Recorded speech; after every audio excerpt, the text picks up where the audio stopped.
E aí, arretado, tudo bem com você? Bom, no vídeo de hoje eu vim te falar quais são os 4 pilares da educação financeira. Lembrando que essa é uma definição própria da Financeiro Arretado, tá? A gente desenvolveu esses 4 pilares para facilitar o teu entendimento e a forma que a gente se expressa ao falar de educação financeira, certo? A definição nos ajuda a entender um pouco mais sobre o que fundamenta esse âmbito tão importante e que é pouco visto aqui no Brasil. Mas nós estamos aqui para mudar essa realidade.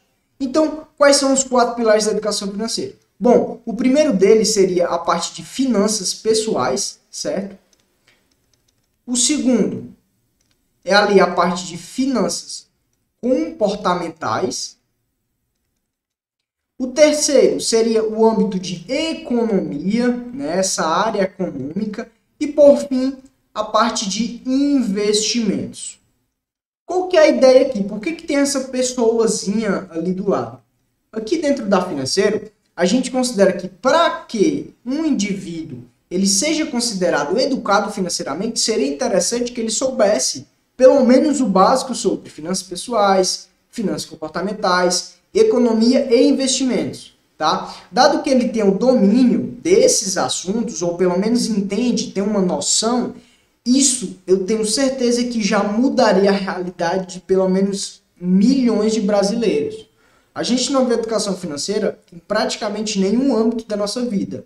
E o âmbito mais propício, onde a gente deveria ver, que é na escola, a gente acaba saindo desse momento sem aprender nada sobre dinheiro. Tá? Então é por isso que a gente considera que esses são os 4 pilares de educação financeira. Se o indivíduo souber um pouco sobre finanças pessoais, ou seja, a relação do dinheiro com ele mesmo, ou com um grupo social, sua família, seus amigos. Se ele souber um pouco de finanças comportamentais, de economia e investimentos, ele é sim um indivíduo educado financeiramente para tomar melhores decisões com o dinheiro, tá certo? Bom, então vamos falar um pouquinho mais sobre cada pilar. Começando aqui pela parte de finanças pessoais. As finanças pessoais, elas são basicamente o estudo e a prática de aplicações que contribuem para a gestão das receitas e dos gastos de uma pessoa, até mesmo grupo familiar. Não só gestão, mas organização, estruturação, orçamento, né? Você criar o seu orçamento, tudo isso envolve, certo? E olha que ponto relevante. Não é só a relação do dinheiro, de organização com você, né? As finanças pessoais, elas se encaixam também para um grupo familiar, né? Olha que interessante isso.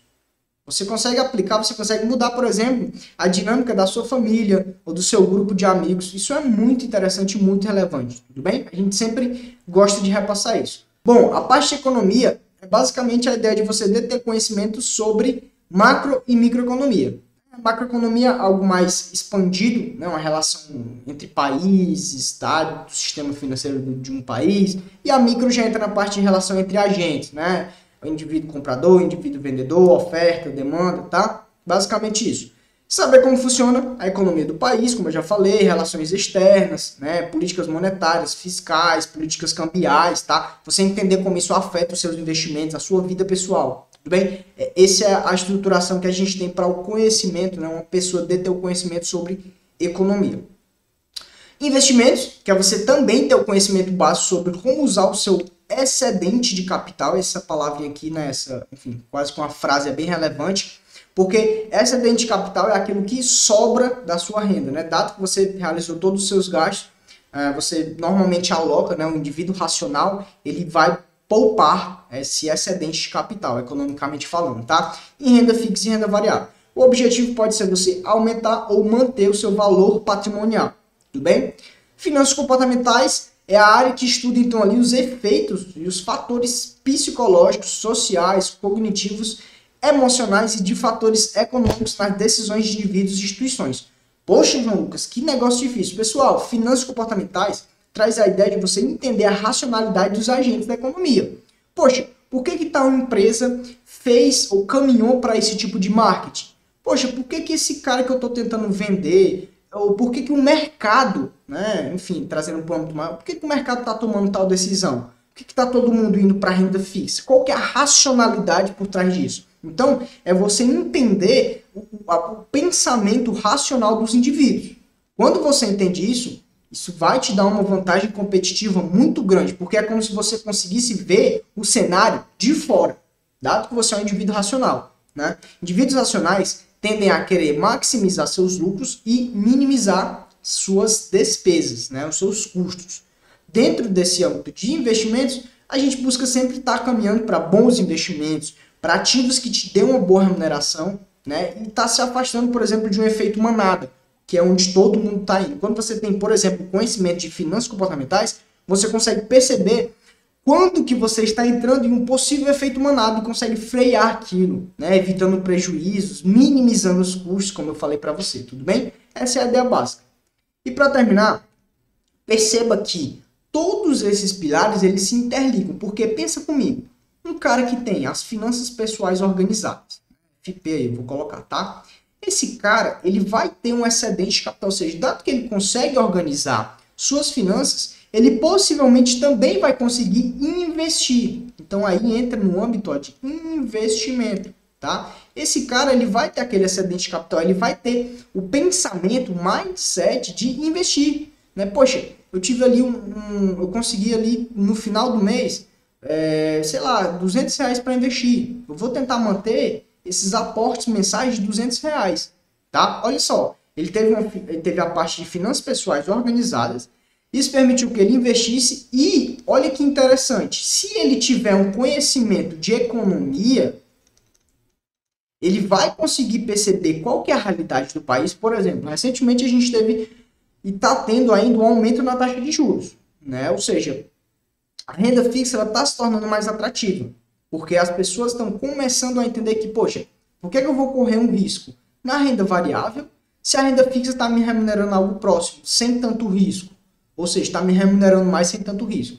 Olha que interessante. Tudo isso por conta que esse indivíduo ele tem um conhecimento econômico.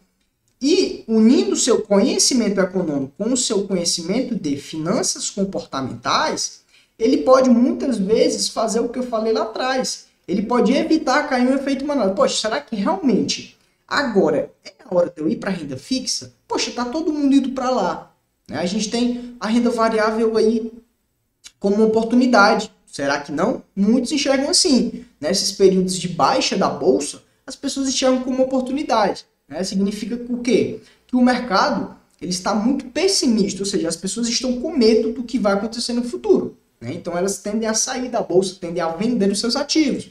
Muita gente enxerga isso como uma oportunidade. Pode ser que sim, pode ser que não. Isso vai do seu pensamento em relação a finanças comportamentais e economia. Então observe que tudo se interliga. Poxa, quando você tem, por exemplo, o pensamento de finanças comportamentais, será que eu não estou querendo gastar muito meu dinheiro? Quando você tem esse pensamento, você consegue organizar suas finanças pessoais, né? Então, tudo se interliga, pessoal. Você ter domínio desses 4 âmbitos é de extrema importância, porque eu te garanto que você vai tomar melhores decisões quando você entende o que é interligado a finanças pessoais, tá? Investimentos, economia e finanças comportamentais. Desses assuntos, o que menos tem relevância dentro da educação financeira é as finanças comportamentais. Inclusive, no nosso âmbito acadêmico, a gente não tem tanto um repertório de finanças comportamentais. A gente está aumentando, né, cada vez mais influenciadores, escritores na área de finanças pessoais, mas propriamente dito, em finanças comportamentais, a gente não tem um embasamento tão grande. E a Financeiro quer justamente trazer isso para vocês, para que você possa ser um indivíduo que entenda sobre finanças pessoais, tá? Então você consiga gerir ali suas receitas, suas despesas, você saiba diferenciar o que é uma necessidade, o que é um desejo, tá? Você tem ali o seu fluxo de caixa, seu balanço patrimonial, tudo bem? A parte de investimentos, poxa, dependendo do seu perfil, por que não começar pela renda fixa? Né? Se você é uma pessoa um pouco mais insegura, que tem um perfil mais conservador, por que não começar a investir de forma mais tranquila? Né? Vamos tirar esse dinheiro da poupança, tudo bem? A parte de economia, que você não precisa se tornar o economista, saber tudo de economia. Não, pessoal, basta você entender o básico, inflação, um pouco sobre taxa Selic, taxa de câmbio, tá? Entender um pouco de relação com outros países, né? O que acontece quando a nossa taxa de juros aumenta, entra mais dólar, sai mais dólar do país, tudo bem? É algo nesse sentido. E, como eu já falei, finanças comportamentais, que é você entender um pouco mais do seu racional e do racional de quem você interage, dentro ou fora do mercado financeiro, tudo bem? Bom, pessoal, esse foi o nosso vídeo de hoje. Eu quis trazer um panorama bem básico e introdutório sobre os 4 pilares da educação financeira. Tá? Eu pretendo fazer um vídeo falando especificamente sobre cada um, então aguardem aí que logo mais a gente vai trazer uma série de vídeos aí falando sobre esses assuntos, tá? Se você gostou do vídeo, deixe seu like, deixe seu comentário e é isso. Dá uma olhada lá na nossa página do Instagram e até a próxima, retada.